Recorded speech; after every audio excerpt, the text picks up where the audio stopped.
안녕하세요. 달빛 낭독입니다.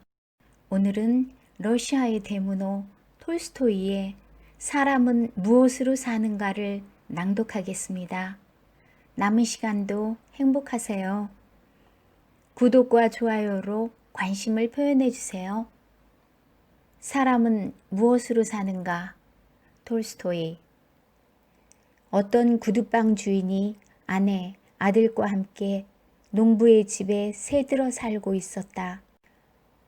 집도 땅도 없는 그는 구두를 만들고 고치는 것으로 먹고 살고 있었다. 양식은 비싼데 구두싹은 쌌다. 그래서 번 것은 모두 먹는 데 들어갔다.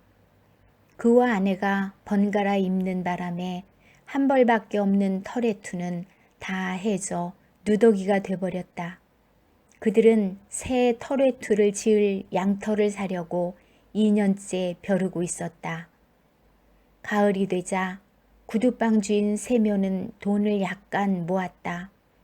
아내의 장농에 3루블, 농부들에게 빌려준 돈이 5루블, 20코페이카 정도 있었다. 그는 아침부터 털을 사러 갈 준비를 했다. 조반을 마치고 셔츠 위에 아내의 솜 겉옷을 걸치고 그 위에 긴 무명 두루마기를 입었다. 3루블을 호주머니에 넣은 뒤 나뭇가지를 꺾어 지팡이를 만들어 길을 떠났다. 읍내에 이르러 세묘는 농부네 집에 갔다. 주인은 없었고 그 아내가 일주일 안으로 주인 편에 보낸다고 약속할 뿐 돈을 갚지 않았다. 그는 다른 농부네 집에 갔다. 그 농부는 돈이 한 푼도 없다고 하나님께 맹세하며 장화 고침값 20코페이카만 주었다. 세묘는 별 수 없이 외상으로 양털을 사려고 했지만 가죽 장수는 외상을 주지 않았다. 먼저 돈을 가져와. 그러면 좋은 것을 줄 테니까. 외상값 받기가 너무 어려워. 세묘는 겨우 구두 고침값 20코페이카를 받고 또 어느 농부에게서 헌 펠트 구두에 가죽을 대는 일을 맡았을 뿐이었다. 세묘는 속이 상해 그 20코페이카로 보드카를 마셔버렸다. 그는 양털도 사지 못하고 집을 향해 걸음을 옮겼다. 아침에는 날씨가 좀 추운 것 같더니 술이 한 잔 들어가자 외투를 입지 않았는데도 몸이 후끈거렸다. 세묘는 걸어가면서 울퉁불퉁 얼어붙은 땅을 지팡이로 두드리고 다른 손으로는 펠트 구두를 휘두르며 중얼거렸다. 털 외투를 입지 않아도 따뜻하구나. 작은 보드카 한 병을 마셨더니 온몸이 후끈거려. 털 외투 따윈 없어도 좋아. 난 사나이야. 그런 건 없어도 아무렇지도 않아. 그래도 살 수 있어. 털 외투 따윈 일생 동안 필요 없어. 단지 마누라가 걱정이지. 열심히 일해도 사람들이 나를 업신여기는 걸. 이번에 돈을 안 주면 모자를 벗겨버려야지. 그러고 말고. 이게 말이 되느냐고. 돈을 20코페이카씩 찔끔찔끔 주다니. 20코페이카로 뭘 하란 말이야.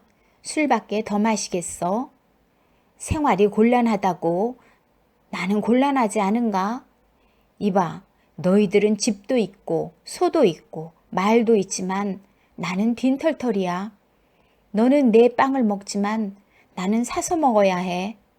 아무리 절약해도 일주일에 빵값 3루블은 나가야 해. 집에 가면 빵을 없을 테니 1루블 반을 또 내놔야 하지. 그러니 너도 내 돈을 갚아줘야 해. 마침내 세묘는 길모퉁이 교회까지 왔다. 그런데 교회 뒤에 뭔가 하얀 것이 보였다. 이미 황혼이어서 찬찬히 바라봐도 무엇인지 알 수 없었다. 여기에 돌 같은 건 없었는데 소인가? 그러나 짐승 같지도 않아. 머리는 사람인데 사람의 머리가 왜 저렇게 하얄까? 그리고 사람이 이런 데 있을 리 없지. 세면은 더 가까이 다가갔다. 물체가 이제 분명하게 보였다. 그런데 이게 웬일인가? 사람이었다. 살았는지 죽었는지 벌거벗은 몸으로 교회 벽에 기대 앉아 꼼짝하지 않고 있었다. 세묘는 무서운 생각이 들었다. 누군가 이 사나이를 죽이고 옷을 벗겨 가져갔나 보다. 가까이 갔다가 나중에 무슨 일을 당할지 모른다. 세묘는 그냥 지나가 버렸다. 교회 모퉁이를 돌자 사나이의 모습은 보이지 않았다. 그러나 교회를 좀 지나 뒤돌아보자 그 사나이는 벽에서 몸을 일으켜 움직이기 시작했다. 어쩐지 이쪽을 바라보는 것 같았다. 세묘는 덜컥 겁이 나서 생각했다. 다시 가까이 가볼까? 아니면 그냥 가버릴까? 곁에 갔다가 무슨 봉변이라도 당하면 어떡하지? 어떤 놈인지 전혀 모르니까. 아무튼 좋은 일을 하고 이런 데 왔을 리는 없지. 가까이 가면 벌떡 일어나 내 목을 조를지 몰라. 그러면 꼼짝없이 죽는 거지. 죽지 않더라도 좋지 않은 일을 당할 거야. 헌데 저 벌거숭이를 어쩌면 좋담. 내 옷을 벗어줄 수도 없고 이대로 가버리자. 세묘는 걸음을 재촉했다. 그러나 교회 앞을 지나치자 양심의 가책을 받기 시작했다. 그는 길 한가운데 우뚝 서서 자신에게 말했다. 너 지금 대체 뭘 하는 거야? 사람이 불행한 일을 당해 죽어가는데 겁이 나서 그냥 가버리다니. 내가 부자라도 된단 말인가? 재산을 빼앗길까봐 겁이 나는가? 그럼 못 써, 세면. 세면은 걸음을 돌려 사나이 곁으로 갔다. 세면은 그 사나이 곁으로 다가가 자세히 살펴보았다. 젊고 튼튼한 사내였다. 몸에 얻어맞은 흔적도 없었다. 다만 추위에 얼어붙어 벽에 기댄 채 눈을 뜰 힘도 없는 듯 세면을 쳐다보지도 않았다. 그러나 세면이 가까이 다가가자 사나이는 정신이 드는지 고개를 돌리며 눈을 뜨고 세면을 바라보았다. 그 눈매를 보자 세면은 사나이가 마음에 들었다. 세면은 펠트 신발을 땅바닥에 내동댕이 치고 허리끈을 풀어 그 위에 놓은 다음 두루마기를 벗었다. 자, 이야기는 나중에 하고 어서 옷을 입어요. 세면은 사나이를 부축하여 일으키려 하였다. 그는 일어섰다. 날씬하고 깨끗한 몸매에 손발도 곱고 얼굴도 귀엽게 생겼다. 세면은 그에게 두루마기를 걸쳐 주었으나 그는 소매에 팔을 넣지 못했다. 세면은 두 팔을 끼워주고 옷자락을 잡아당겨 앞을 여민 다음 허리끈을 메어주었다. 세면은 헌 모자를 벗어 그에게 씌워주려고 하였다. 그러나 자기 머리도 추워 이렇게 생각했다. 나는 대머리지만 이 사나이는 고수머리가 길게 자랐으니 괜찮을 거야. 그는 다시 모자를 썼다. 차라리 신발을 주는 게 낫겠지. 세면은 사나이를 앉히고 펠트 장화를 신겨주었다. 사나이에게 옷과 신발을 신긴 뒤 세면은 말했다. 이젠 됐네 형제. 좀 움직여 몸을 녹여야지. 그럼 다 좋아질 거야. 그런데 걸을 순 있겠나? 사나이는 일어서서 감격스러운 눈초리로 세면을 바라보았다. 그러나 말은 한마디도 하지 않았다. 왜 가만히 있지? 여기서 그냥 겨울을 지낼 셈인가? 우리 집으로 가자고. 자, 여기 지팡이가 있으니 기운이 없으면 이걸 짚게나. 자, 걸어보라고. 사나이는 걷기 시작하더니 이내 성큼성큼 잘 걸었다. 세면은 물었다. 자네는 도대체 어디서 왔나? 나는 이 고향 사람이 아닙니다. 그야 이 고향 사람이면 내가 다 알지. 그런데 어떻게 이 교회까지 왔나? 말할 수 없습니다. 어떤 사람한테 당한 모양이군. 아닙니다. 나는 하나님의 벌을 받았습니다. 그야 모든 것이 하나님의 뜻이지. 하지만 어디에서 좀 쉬어야지. 자네 어디로 갈 건가? 아무 데라도 좋습니다. 세면은 놀랐다. 나쁜 사람 같지도 않고 말씨도 온순한데 자기 이야기는 하지 않았다. 세면은 생각했다. 세상에는 말 못할 일도 많지. 그는 사나이에게 말했다. 어때? 우리 집으로 가세. 몸을 좀 녹일 수는 있을 거야. 세면은 집으로 향했다. 낯선 젊은이도 나란히 걸었다. 찬바람이 세면의 셔츠로 스며들었다. 술기운이 깨면서 차차 추워졌다. 그는 코를 훌쩍이고 마누라의 겉옷을 여미면서 생각했다. 이거 큰일인걸. 외투를 사러 가서 두루마기를 없애고 벌거숭이 사나이까지 달고 가니 말이야. 맞들여나가 잔소리 깨나 하겠지. 맞들여나 생각을 하니 기분이 언짢았다. 그러나 옆에 있는 사나이가 교회 뒤에서 자기를 바라보던 것을 생각하자 가슴이 기쁨으로 벅차올랐다. 세면의 아내는 서둘러 집안을 치웠다. 장작을 패고 물을 깃고 아이들에게 저녁을 먹인 뒤 자기도 밥을 먹으면서 생각했다. 빵은 언제 구울까? 오늘 할까? 내일 할까? 아직 큰 덩어리가 하나 있는데 세면이 점심을 먹고 온다면 저녁은 많이 먹지 않겠지? 그러면 내일 빵은 이걸로 충분해. 맞들여나는 빵 조각을 만지작거리며 생각했다. 오늘은 빵을 굽지 말아야지. 밀가루도 얼마 남지 않았으니 이걸로 금요일까지 버텨보자. 맞들여나는 빵을 치우고 식탁에 앉아 남편의 해진 셔츠를 깁기 시작했다. 옷을 기우면서 맞들여나는 양피 외투를 사올 남편을 생각했다. 양피 장수에게 속지 말아야 할 텐데 사람이 너무 어수룩해서 말이야. 남을 속이지 못하고 어린아이한테도 속아 넘어가는 사람이니까. 팔로 부리면 적지 않은 돈이지. 좋은 외투도 살 수 있겠지. 제일 좋은 것은 아니라도 털외투를 살 수 있을 거야. 지난 겨울엔 털외투가 없어서 얼마나 고생했는지 몰라. 강가에는 말할 것도 없고 밖으로 전혀 나갈 수 없었지. 그런데 이제 남편이 옷을 입고 나가버려서 나는 걸칠 옷이 하나도 없잖아. 일찍 떠난 건 아니지만 이제 올 때도 됐는데 이 양반이 혹시 술이라도 마신 게 아닐까? 맞들여나가 이런 생각을 하는 순간 현관 계단이 삐걱거리며 어떤 사람이 들어왔다. 맞들여나는 바늘을 꽂고 나서 입구로 나갔다. 두 사람이 집 안으로 들어오고 있었다. 세면이 모자도 쓰지 않고 펠트 장화를 신은 웬 사나이와 함께 있었다.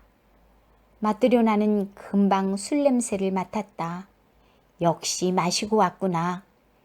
남편은 두루마기도 입지 않고 겉옷 하나만 걸친 채 손에 아무것도 들지 않고 말없이 서 있었다. 맞들여나는 가슴이 무너지는 것 같았다. 다 털어 마신 모양이야. 얼굴도 모르는 사나이와 어울려 마시고 그것도 부족해 집에까지 데려왔구나. 맞들여나는 두 사람을 안으로 들여보내고 자기도 뒤따라오다가 그 낯선 젊은이가 자기 두루마기를 입은 것을 보았다. 두루마기 밑으로 셔츠도 보이지 않고 모자도 안 썼다. 안으로 들어선 젊은이는 자리에 가만히 선 채 눈도 쳐들지 않았다.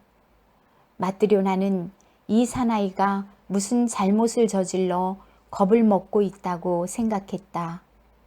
마트료나는 얼굴을 찡그리고 난로 쪽으로 가 두 사람을 지켜보았다.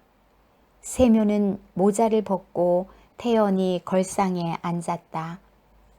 여보, 마트료나, 어서 저녁을 주구려. 나그네도 걸상에 앉았다. 아무것도 만들지 않았소? 마트료나는 화가 났다. 만들긴 했지만 당신 먹을 건 없어요. 당신 마실 엽차도 없어요. 외투를 사러 간 사람이 두루마기까지 없애고 그것도 모자라 벌거숭이 건달까지 데려오다니. 당신들 같은 주정뱅이에게 줄 저녁은 없어요. 그만해, 마트료나. 알지도 못하면서 함부로 말하지 말라고. 이 사람이 도대체 어떤 사람인지 차근차근 알아봐야지. 돈은 어디 있어요? 빨랑 말해봐요. 세묘는 두루마기 주머니를 뒤져 돈을 꺼내며 말했다. 돈은 여기 있어. 트리포노트에게는 돈을 못 받았어. 내일 주겠다고 그러잖아. 마트료나는 더 화가 났다. 외투도 사지 않고 하나밖에 없는 두루마기를 어떤 벌거숭이에게 입혀 집으로 데려오다니. 마트료나는 식탁에 돈을 숨기며 말했다. 저녁은 없어요. 벌거숭이 주정뱅이에게 어떻게 밥을 줘요? 말 조심해, 마트료나. 먼저 이야기를 들어봐야지. 멍청한 주정뱅이한테 무슨 말을 들어요? 당신 같은 주정뱅이에게 원래 시집 오고 싶지 않았어요. 어머니가 주신 옷감도 당신이 술로 다 마셔버렸지요. 그리고 이번엔 외투를 사러 가서 그 돈으로 술을 마시다니. 세묘는 술값은 겨우 20코페이카 뿐이라는 것, 어떻게 해서 이 젊은이를 만나게 됐는지 따위 설명을 하려 했지만 소용이 없었다. 마트료나는 어디서 쏟아지는지 한 번에 두 마디씩 짓거려대는 것이었다. 심지어 10년 전 일까지 낱낱이 들추어냈다. 내 옷을 이리 줘. 한 벌밖에 없는 내 옷을 벗겨 입고 갔잖아. 이리 내, 이 빌어먹을 영감탱이야. 세묘는 겉옷을 벗기 시작했다. 그러다 소매가 뒤집혔다. 마누라가 그것을 잡아당기는 바람에 솔기가 터지고 말았다. 마트료나는 겉옷을 빼앗아 뒤집어 쓰고 문 쪽으로 달려갔다. 그녀는 밖으로 나가다가 우뚝 섰다. 화가 치밀어 올랐지만 한편 낯선 사나이가 누군지 궁금했던 것이다. 마트료나는 걸음을 멈추고 말했다. 착한 사람이라면 벌거숭이로 있을 리 없지. 이 사람은 셔츠도 없잖아. 당신도 나쁜 짓을 하지 않았다면 어디서 이 사람을 데려왔는지 말해야 될 게 아니에요? 그렇지 않아도 벌써부터 이야기하려던 참이야. 집으로 오는데 이 사람이 교회 옆에 있더군. 여름도 아닌데 벌거벗은 몸으로 덜덜 떨면서 말이야. 하나님이 나를 이 사람에게 보내신 거야. 안 그러면 이 사람은 죽었을 거야. 이런 때 어떻게 하겠소? 우리도 살다 보면 무슨 일을 당할지 누가 알아? 그래서 옷을 입혀 데려왔지. 자, 마음을 가라앉혀, 마트료나. 죄를 짓지 말라고. 우리도 언젠가는 죽을 목숨이라고.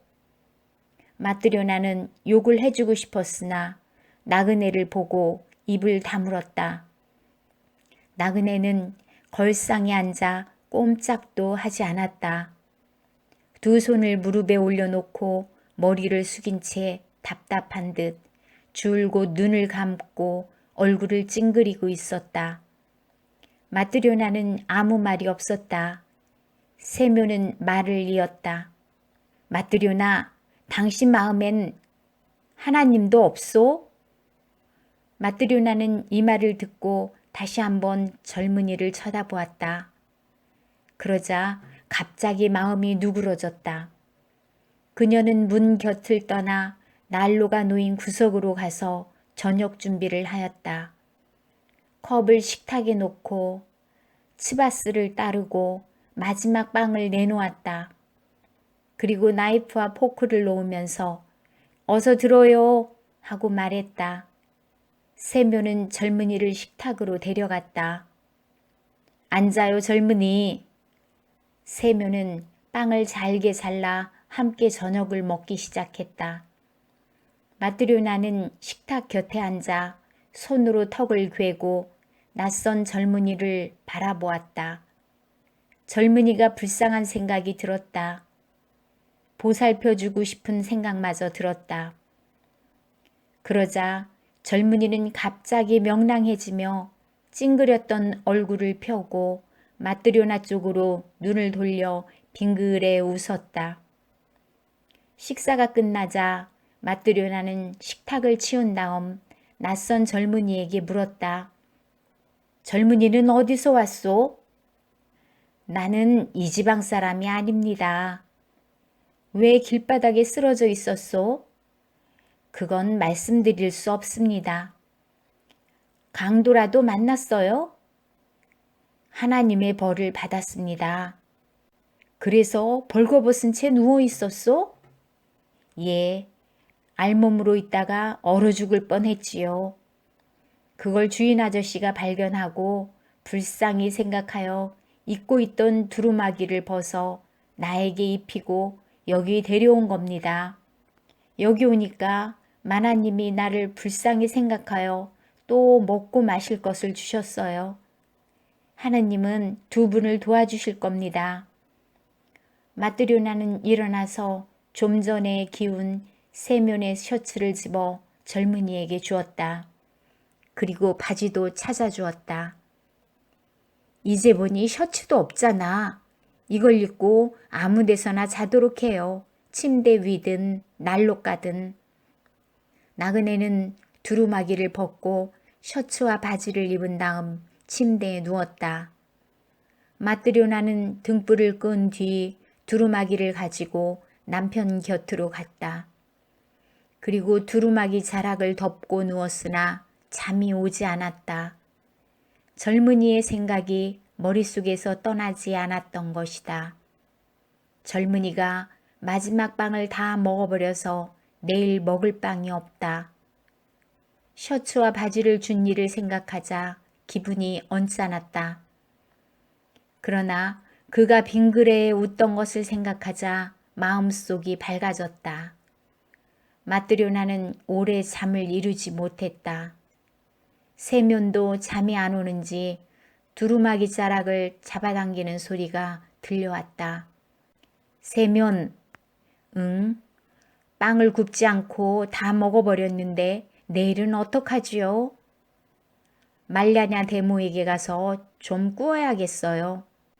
삿입에 거무줄이야 치겠소. 마트료나는 한동안 가만히 누워 있었다. 저 젊은이는 좋은 사람인 것 같은데 왜 자기 말을 안 하는지 모르겠어요. 말 못할 사정이 있겠지. 세면, 응. 우리는 남에게 주는데 남들은 왜 우리에게 안 주는 거죠? 세면은 뭐라고 대답해야 좋을지 몰랐다. 그래서 이제 그만하고 자자고 하고 말하고 세면은 돌아 누워 잠들어 버렸다. 이튿날 아침 일찍 세면은 잠이 깨었다. 아이들은 아직 자고 있었고 아내는 벌써 이웃집에 빵을 빌리러 간 모양이다. 어제 온 나그네는 헌 바지와 셔츠를 입고 의자에 앉아 천장을 바라보고 있었다. 어제보다는 표정이 밝아 보였다. 세면이 말했다. 어떤가 젊은이, 배에서 쪼르륵 소리가 나고 몸에는 옷을 걸쳐야 하니 일을 해야지. 자넨 무슨 일을 할 줄 아나? 아무 일도 할 줄 모릅니다. 세면은 놀랐으나 이렇게 말했다. 마음만 먹이면 되지. 사람은 무슨 일이나 배울 수 있어. 모두 일을 하니 저도 일을 하겠습니다. 자네 이름은 무언가? 미하일입니다. 미하일, 자네는 자기 이야기를 하지 않는데 그건 좋지만 밥벌이는 해야지. 내가 시키는 일을 하면 밥을 먹여주겠네. 고맙습니다. 일을 배우겠어요. 할 일을 가르쳐 주십시오. 세면은 실을 들어 손가락에 감고 매듭을 지었다. 어려울 건 없어. 자, 보게. 미하일은 가만히 들여다보더니 얼른 배워 손가락에 실을 감아 매듭을 지었다. 이번에는 실 짜는 법을 가르쳐 주었다. 미하일은 그것도 곧 배웠다. 다음에는 가죽 다루는 법과 깁는 법을 가르쳐 주었다. 미하일은 그것도 얼른 배웠다. 세면이 무슨 일을 가르치든 미하일은 얼른 배웠다. 사흘째부터는 오랫동안 구두를 만들어 온 사람처럼 일하기 시작했다. 그는 열심히 일만 하고 밥은 조금밖에 먹지 않았다. 쉴 때에는 잠자코 천장만 바라보았다. 밖에 나가는 일도 없었고 쓸데없는 말을 하지 않고 농담도 웃는 법도 없었다. 미하일이 웃는 모습을 본 것은 그가 처음 오던 날 마트료나가 밥상을 차려줄 때뿐이었다. 날이 가고 일주일이 가고 한 해가 지나갔다. 미하일은 여전히 세면의 집에서 일하고 있었다. 미하일의 소문은 사방에 퍼졌다. 미하일만큼 멋지고 튼튼하게 구두를 짓는 사람은 없다는 소문이었다. 이웃 마을에서도 사람들이 구두를 맞추려고 몰려왔다. 세면은 점점 더 돈을 많이 벌게 되었다. 어느 겨울날이었다. 창문으로 마차가 가게 앞에 서는 것이 보였다. 젊은 사람이 마부석에서 펄쩍 뛰어내려 문을 열었다. 터레투를 입은 신사가 마차에서 나와 세면네 집을 향해 층계를 올라왔다. 마트료나가 달려나가 문을 활짝 열었다. 신사는 몸을 굽히고 방 안으로 들어섰다. 머리는 천장에 닿을 정도였고 몸은 방 안을 꽉 채울 것 같았다. 세면은 일어나서 절을 하며 놀랐다. 지금까지 이런 사람을 본 일이 없었다.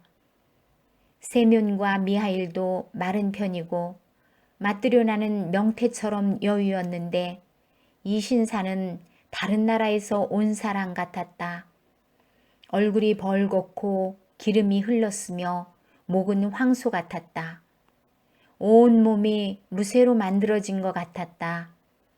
신사는 후유 숨을 내쉬며 외투를 벗고 걸상에 앉으며 말했다. 세면이 누구지? 세면이 나서며 말했다. 제가 주인입니다, 나리. 신사는 자기가 데려온 젊은이를 소리쳐 불렀다. 패직가, 물건을 이리 가져와. 젊은이는 작은 보자기를 가져왔다. 신사는 보자기를 받아 책상 위에 놓으면서 말했다. 끌러. 젊은이가 보자기를 끌렀다. 신사는 가죽을 손가락으로 찌르며 세면에게 말했다. 이봐, 이 가죽 보이지? 예, 나리. 무슨 가죽인지 알겠어? 세면은 가죽을 만져보고 나서 말했다. 좋은 가죽이옵니다. 그야 물론 좋은 가죽이지. 너 같은 바보는 아직 이런 가죽을 못 보았을 거다. 이건 독일제인데 20루블이나 줬어.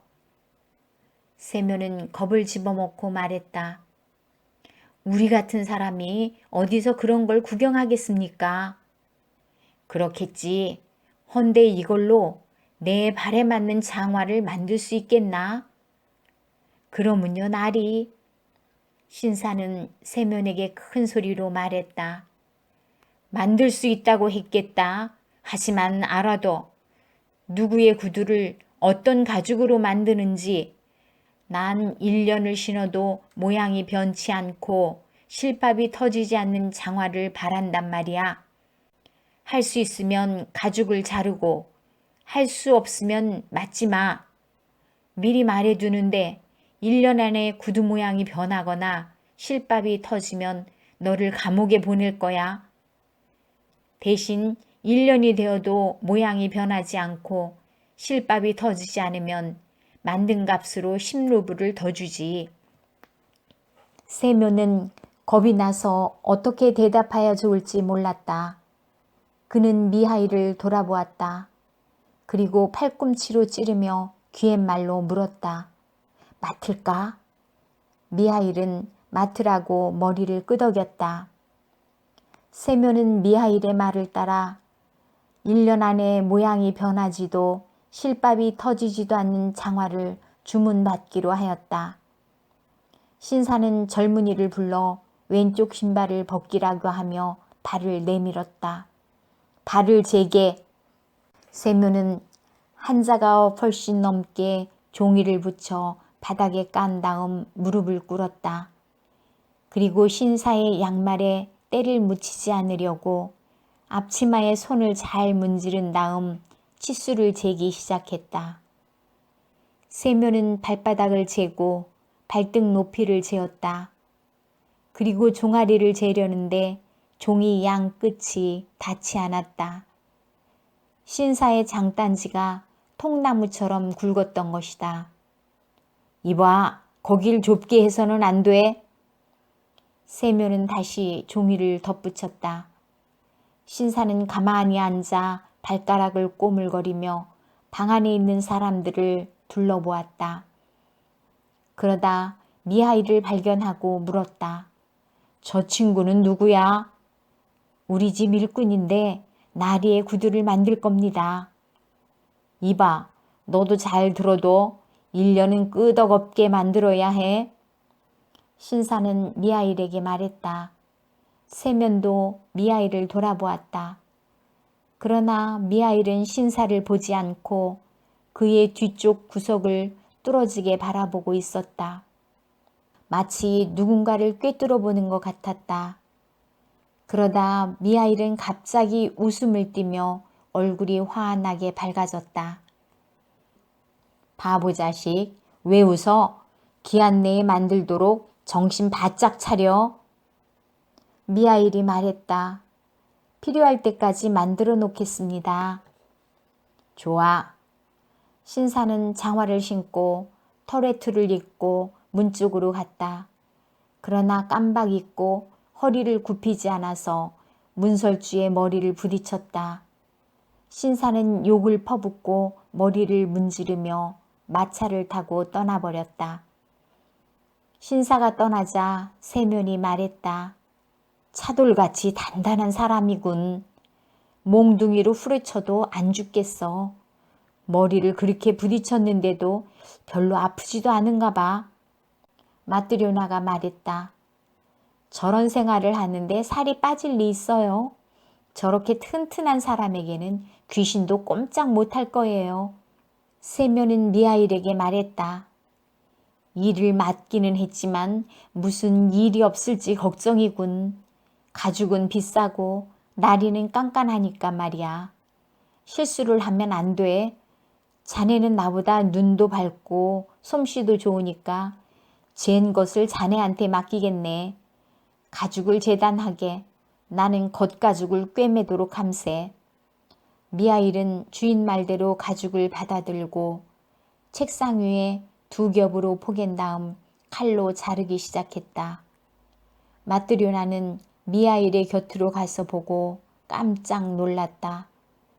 마트료나도 장화 만드는 것을 봐서 알고 있었다. 미하일은 장화 모양과 달리 가죽을 둥글게 자르고 있었던 것이다. 마트료나는 한마디 하려다 말았다. 내가 장화를 어떻게 만드는지 잘못 들었는지도 몰라. 나보다 미하일이 잘 알 테니 참견 말아야지. 미하일은 가죽을 자르고 실을 꿰매기 시작했다.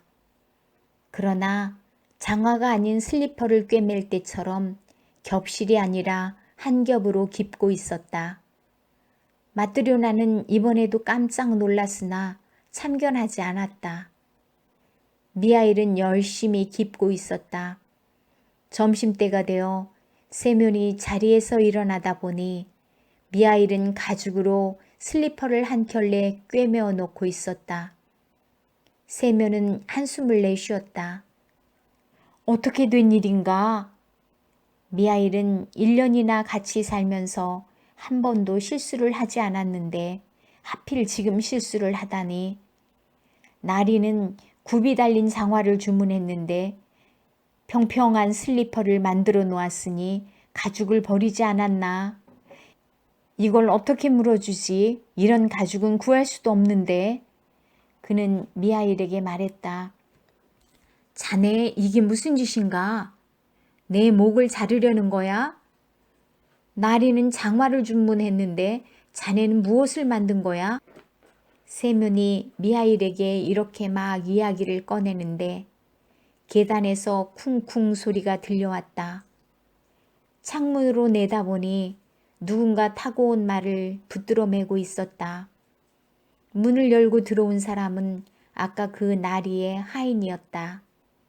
안녕하십니까? 안녕하시오. 그런데 무슨 일로 왔나요? 장화 때문에 주인 마님의 심부름을 왔어요. 장화 때문에? 장화는 이제 필요 없어요. 나리께서 돌아가셨으니까요. 집으로 돌아가시던 마차에서 돌아가셨어요. 마차가 집에 도착하여 부축해 드리려고 가보니 나리는 짐짝처럼 뒹굴고 계셨어요. 벌써 세상을 떠나 송장이 된 거예요. 간신히 끌어내렸지요.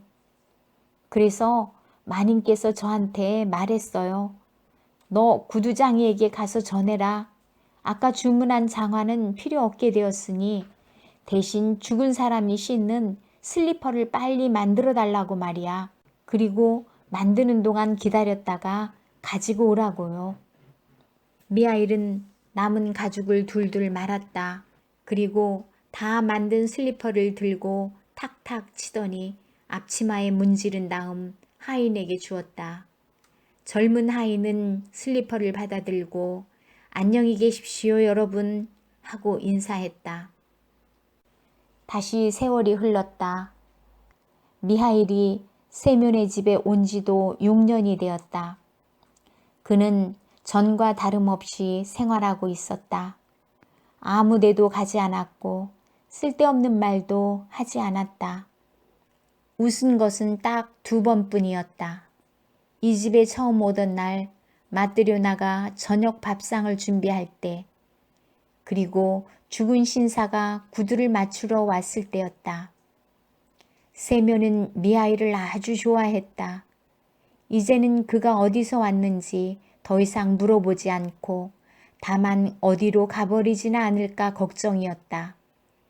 어느 날 온 가족이 집에 모여 있었다. 마뜨료나는 난로에 냄비를 올려놓고 아이들은 걸상 위로 뛰어다니고 창밖을 내다보기도 했다. 세면은 창가에 앉아 구두를 깁고 있었다. 미하일은 다른 창가에서 굽을 붙이고 있었다. 그때 세면의 아들이 걸상을 타고 미하일 곁으로 와서 그의 어깨를 짚고 창밖을 내다보며 말했다. 미하일 아저씨, 저것 좀 봐. 가게집 아주머니가 딸들을 데리고 우리 집으로 와요. 하나이는 절름발이에요. 아이가 말하자 미하일은 일손을 멈추고 창문으로 고개를 돌려 밖을 내다보았다. 세면은 놀랐다. 지금까지 미하일은 창밖을 내다본 일이 한 번도 없었다. 그런데 지금은 창문에 얼굴을 바싹 대고 뭔가 열심히 보고 있었던 것이다. 세면도 창밖을 내다보았다. 한 여인이 집 쪽으로 오고 있었다. 옷을 말쑥하게 차려입은 여인은 털외투에 쇼를 두른 두 계집아이의 손을 잡고 있었다. 여자아이들은 얼굴이 똑같아 분간할 수 없었다. 한 아이가 왼쪽 다리를 저는 것만이 달랐다. 여인은 층계를 올라와 현관으로 와서 문고리를 두들겼다. 문이 열렸다. 여인은 아이들을 먼저 들여보내고 자기도 따라 들어왔다. 안녕하세요, 여러분. 어서 오세요. 무슨 일로 오셨는지요? 여인은 책상으로 가서 앉았다. 두 여자아이는 낯선 듯 여인의 무릎에 기대고 있었다. 이 아이들 봄 구두를 맞추려고요. 지어드리지요. 이렇게 작은 구두는 만든 적이 없지만 할 수는 있습니다. 가장자리에 장식을 댈 수도 있고 안에 천을 댈 수도 있어요. 우리 집 미아일은 솜씨가 아주 좋답니다. 세묘는 미아일을 돌아보았다. 미아일은 하던 일을 멈추고 가만히 앉아 아이들을 뚫어져라고 바라보고 있었다. 세묘는 그걸 보고 놀랐다. 그도 두 아이가 귀엽다고 생각했다. 까만 눈동자에 뺨은 통통한 살구빛이었다. 아이들이 입고 있는 털 외투도 숄도 멋진 것이었다. 하지만 저렇게 뚫어지게 바라보는 이유는 뭘까? 원래 두 아이를 아는 듯한 태도였다. 세묘는 이상하게 여기면서도 흥정을 시작했다. 갑을 흥정하고 발을 재야 할 차례였다. 한 아이 것만 재면 돼요. 아픈 발은 한 짝만 짚고 이쪽은 세 짝을 만들어주세요. 두 아이는 발이 꼭 같거든요. 쌍둥이거든요. 세묘는 치수를 재고 절름발이 아이를 가리키며 말했다. 이 아이는 어째다 이렇게 됐나요? 참 귀엽게 생겼는데 나면서부터 저렇습니까? 아니요. 엄마에게 눌려서 그렇답니다. 마트료나가 끼어들었다. 그 여자가 누군지, 쌍둥이가 누구의 아들인지 궁금했던 것이다. 그래서 물어보았다. 그럼 부인은 애들 엄마가 아닌가요? 나는 애들 엄마도 친척도 아니라오. 생판 남인데 수양딸로 삼았지요. 직접 낳은 것도 아닌데 정말 사랑하시는군요. 그럴 수밖에 없지요. 내 젖으로 키웠으니까요. 나도 자식이 있었는데 하나님이 데려가셨어요. 그래도 그 아이는 가엾지 않은데 얘들은 정말 가엾어요. 도대체 어떤 집 애들인데요? 여인은 이야기를 시작했다. 6년 전 일이에요. 애들은 일주일 사이에 고아가 되어버렸어요. 아버지는 화요일, 어머니는 금요일에 세상을 떠났지요. 이 아이들은 아버지가 죽은 지 사흘 만에 태어났고 어머니는 하루도 못 살았어요. 나는 남편과 같이 농사를 짓고 있었지요. 애들 부모는 이웃에 살고 있었지요. 애들 아버지는 농사꾼이었는데 숲에서 일하다가 나무에 깔렸어요. 집으로 옮겼지만 곧 세상을 떠났지요. 사흘 후 그 아내가 쌍둥이를 낳은 거예요. 바로 얘들이지요. 워낙 가난하고 친척도 없어서 도와줄 할머니나 처녀도 없었어요. 그야말로 혼자서 낳고 혼자서 죽어간 것이지요. 이튿날 아침에 궁금해서 내가 그 집에 가보았더니 가엾게도 어머니는 이미 죽었더군요. 게다가 어머니는 애를 깔고 죽었지요. 그래서 한 다리를 못 쓰게 된 겁니다. 마을 사람들이 모여 죽은 사람을 씻겨 옷을 입히고 관을 만들어 장사를 지내주었어요. 모두 착한 사람들이지요. 이제 두 갓난애만 남았어요. 그런데 보낼 데가 없었어요. 마을 여자 중에 젖먹이가 있는 것은 나뿐이었어요. 그때 나는 낳은 지 8주밖에 안 된 첫 아들에게 젖을 먹이고 있었지요. 그래서 내가 임시로 이 아이들을 맡게 되었습니다. 마을 사람들이 모여 여러 가지로 생각한 끝에 이렇게 말했지요. 마리아, 당신이 얼마 동안 이 아이들을 맡아주오. 조금만 돌봐주면 우리가 이 문제를 생각해 볼 테니까요. 원래 나는 성한 아이에게만 젖을 주고 다리를 다친 아이에게는 주지 않을 생각이었어요. 도저히 살아날 가망이 없을 것 같아서요. 하지만 천사 같은 어린 영혼을 그냥 죽게 둘 수는 없더군요. 아이가 불쌍했어요.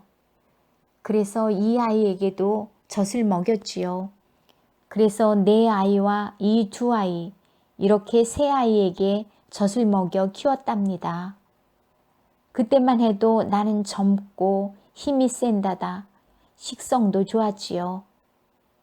하나님 덕분에 젖은 철철 넘쳐 흘렀어요. 두 아이가 함께 젖을 빨면 한 아이는 기다렸지요. 한 아이가 젖꼭지를 놓으면 기다린 아이에게 젖을 주었답니다.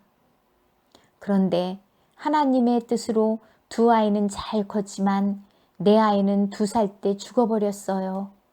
하나님은 다시는 제게 자식을 주지 않으셨어요. 재산은 점점 불어났습니다. 지금은 이 마을 방앗간에서 일하고 있어요. 보수도 좋고 생활은 넉넉한데 아이가 없답니다.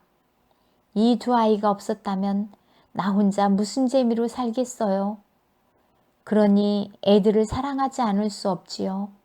애들은 내게 촛불이나 마찬가지예요. 여인은 한 손으로 절름발이 아이를 안고 또 한 손으로는 뺨에서 눈물을 훔쳤다. 마드료나는 한숨을 쉬며 말했다. 부모 없이는 살아도 하나님 없이는 살 수 없다는 말이 맞는 것 같아요. 여인은 잠시 이야기를 주고받은 뒤 자리에서 일어났다. 세면과 마드료나는 여인을 전송하며 미아이를 돌아보았다. 그는 무릎에 손을 얹고 앉아서 천장을 쳐다보며 빙그레 웃고 있었다. 세면은 미하일 곁으로 가서 왜 그러느냐고 물었다. 미하일은 걸상에서 일어나 일감을 놓고 앞치마를 벗은 다음 주인 내외에게 고개를 숙이며 말했다. 용서하십시오, 주인 아저씨 아주머님. 하나님께서 용서하셨으니 두 분께서도 용서해 주시기 바랍니다. 주인 내외는 미하일의 몸에서 빛이 나는 것을 보았다. 세면은 일어나 미하일에게 머리를 숙이며 말했다. 미하일, 나도 알고 있네. 자네가 보통 사람이 아니라는 것. 붙잡을 수도 없고 이유를 물어볼 수도 없다는 것을 말이야. 하지만 하나만 대답해 주게. 내가 자네를 집으로 데려왔을 때 자네는 우울한 얼굴을 하고 있다가 아내가 밥상을 차려주자 빙그레 웃으며 밝은 표정을 지었는데 그 이유가 궁금하네.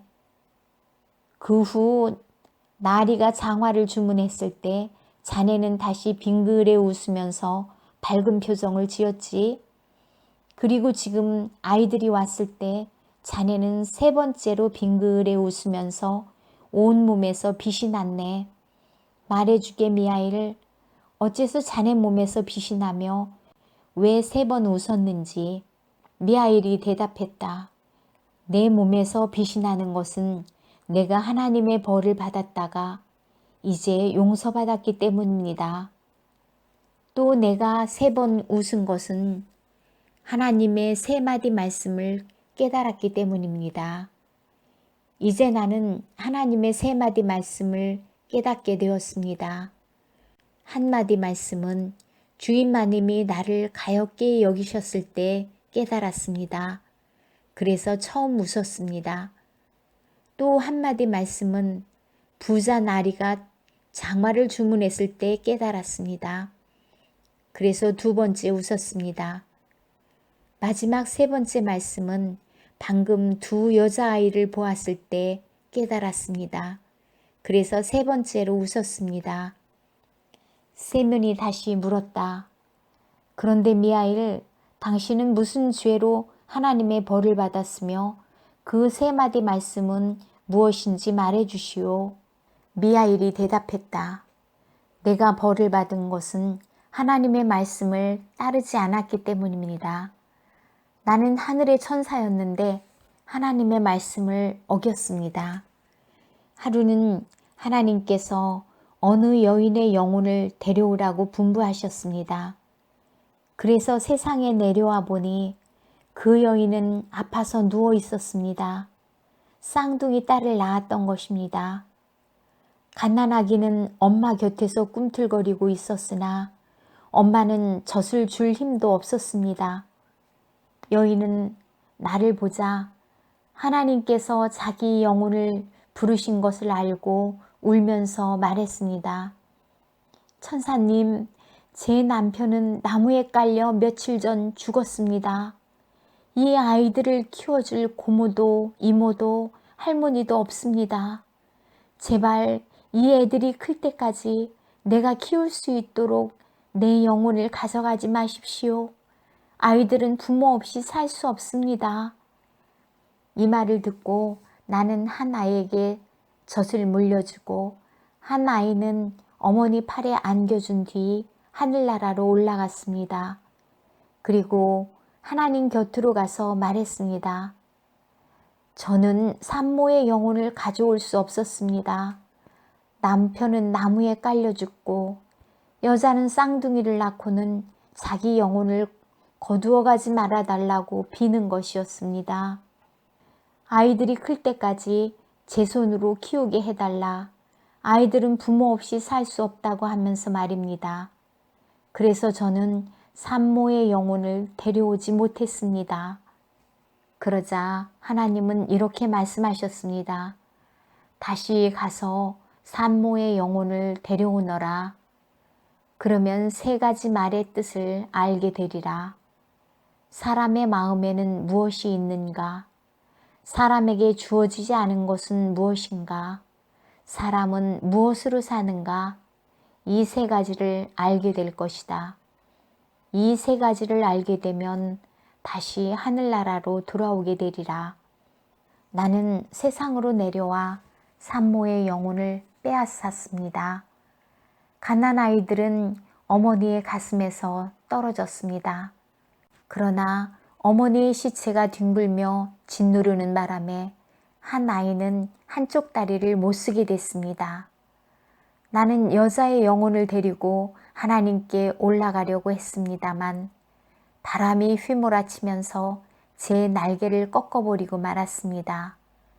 그래서 그 여자의 영혼만 하나님께로 가고 저는 땅 위에 떨어져 누워 있었던 것입니다.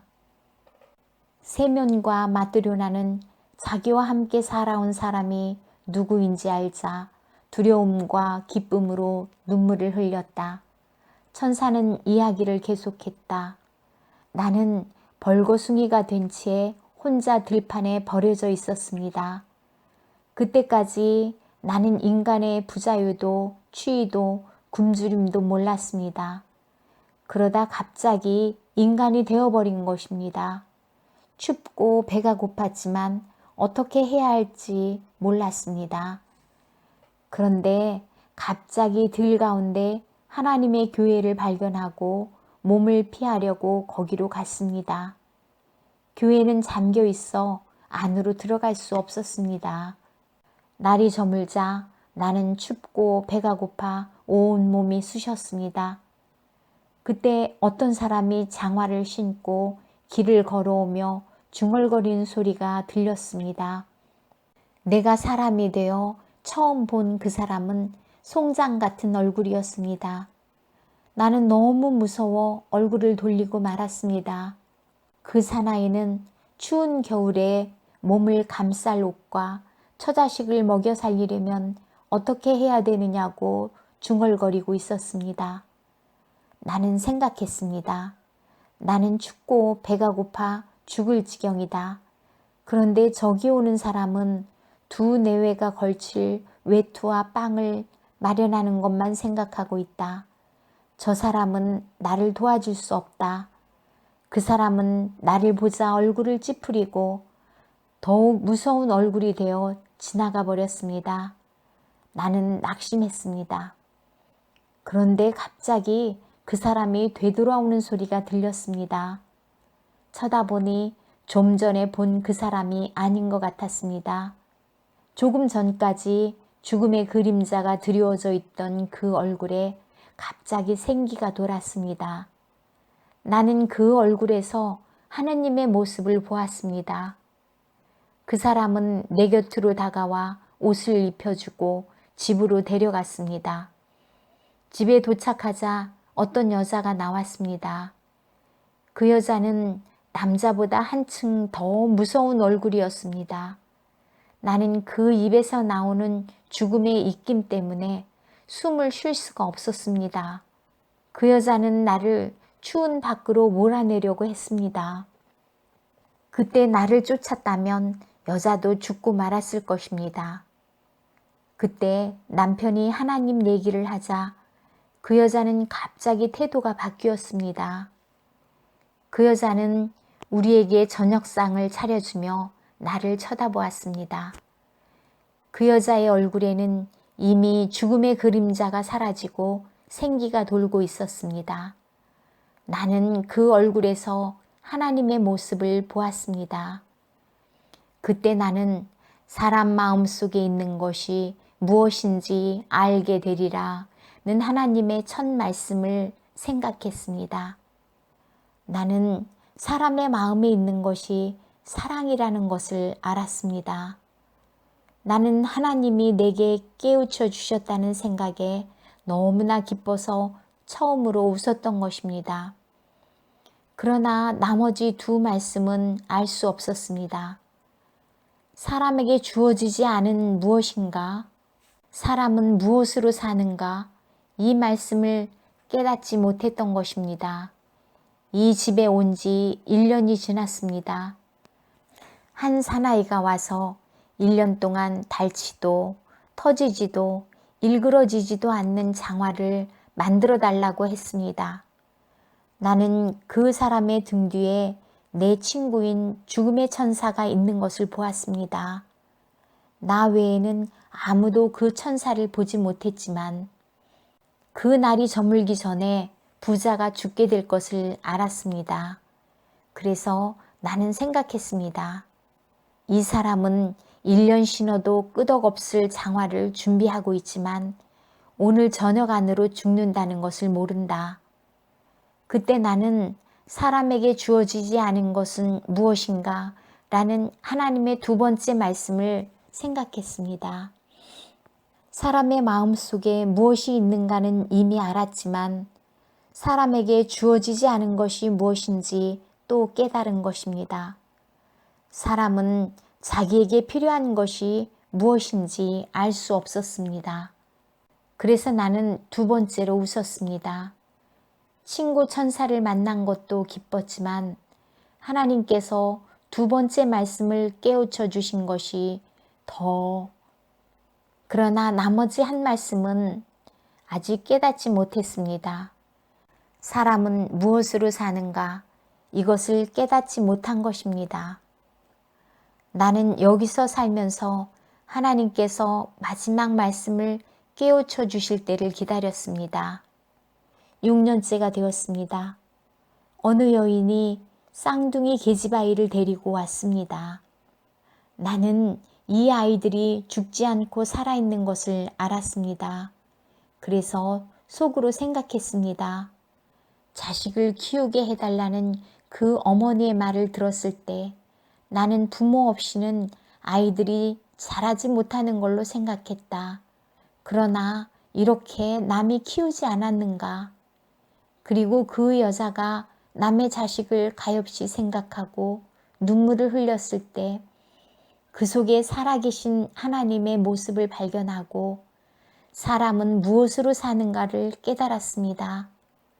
하나님께서 제게 마지막 말씀을 깨우쳐 주시고 저를 용서해 주신 것을 알고 나는 세 번째로 웃었던 것입니다. 천사의 몸은 벌거숭이가 되고 온 몸이 빛으로 둘러싸여 똑바로 쳐다볼 수 없었다. 그는 더 큰 소리로 말했다.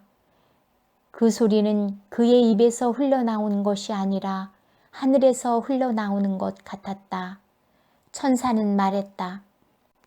사람들은 자기에 대한 걱정으로 살아가는 것이 아니라 사랑으로 살아간다는 것을 알았습니다. 그 어머니는 아이들이 살아가는데 무엇이 필요한지 알 수 없었습니다. 부자 신사는 자기에게 무엇이 필요한지 알 수 없었습니다. 자기에게 필요한 것이 산 사람이 신을 장화인지 죽은 사람에게 필요한 슬리퍼인지 알 수 없었던 것입니다. 내가 사람이 됐을 때 살아남게 된 것은 나의 걱정 때문이 아니라 길을 가던 사람과 그 아내의 마음에 사랑이 있어 나를 불쌍히 여기고 사랑해 주었기 때문입니다. 두 아이가 살아남게 된 것도 그들의 걱정 때문이 아니라 다른 여자의 마음에 사랑이 있어 그들을 불쌍히 생각하고 사랑해 주었기 때문입니다. 모든 사람은 자기의 걱정에 의해서가 아니라 마음속 깊은 곳 사랑으로 살아가는 것입니다. 지금까지 나는 하나님께서 사람에게 생명을 주시어 살아가도록 하신 것을 알았습니다. 하지만 이제 한 가지 더 깨닫게 되었습니다. 하나님께서 사람들이 떨어져 사는 것을 원하지 않기 때문에 각각 자기에게 필요한 것이 무엇인지 깨우쳐 주지 않았습니다. 그리고 사람들이 서로 모여 살아가기를 원했기 때문에 자기 자신과 모든 사람에게 필요한 것이 무엇인지 가르쳐 준 것입니다. 사람들은 자신의 걱정으로 살아간다고 생각합니다. 그러나 사실은 사랑에 의해서 살아가는 것입니다. 나는 이제야 그걸 깨달았습니다. 사랑으로 살아가는 사람은 하나님 안에 사는 사람이며 하나님은 그 사랑 안에 계십니다. 하나님은 곧 사랑이기 때문입니다. 이렇게 말하고 천사는 하나님께 찬송을 드렸다. 그 목소리로 집이 흔들리더니 천장이 갈라지면서 불기둥이 하늘로 치솟았다. 세면내와 아이들은 땅바닥에 엎드렸다. 천사의 등에서 날개가 펼쳐지더니 하늘로 올라갔다. 세면이 정신을 차려보니 집은 전과 다름이 없었다. 그리고 방 안에는 그들 가족엔 아무도 없었다.